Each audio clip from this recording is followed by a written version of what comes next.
Yan guys, ito po yung napana ko guys. Ipapakat natin sa kamyas at dito sa kamatis, sibuyas at sili.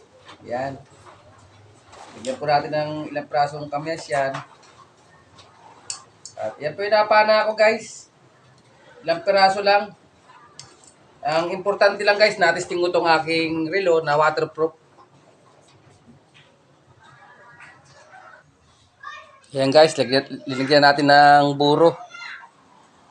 Yan, burong kamyas. At ito po yung nahuli ko ngayong araw. Yan. Alam natin pichay, sili, at kamatis. Ipapangat po natin siya. Wow! Pulo na guys. Bigyan natin yung pichay. At isunod na natin itong isda natin. Ayan, yung mga napana ko guys. Masipag ka lang sa dagat. Ayan, panay sariwa po ang ating isda ang kinakain. Ayan.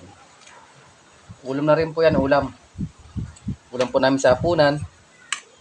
Nakapamana na ako at natesting ko pa yung rilong nabili ko na waterproof. Yun lang. Napakasaya. Yan guys.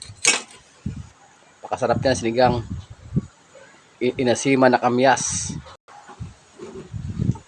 Wow.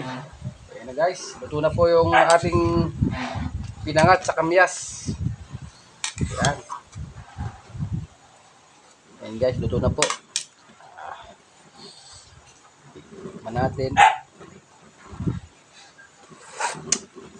Uy, asim. Sarap.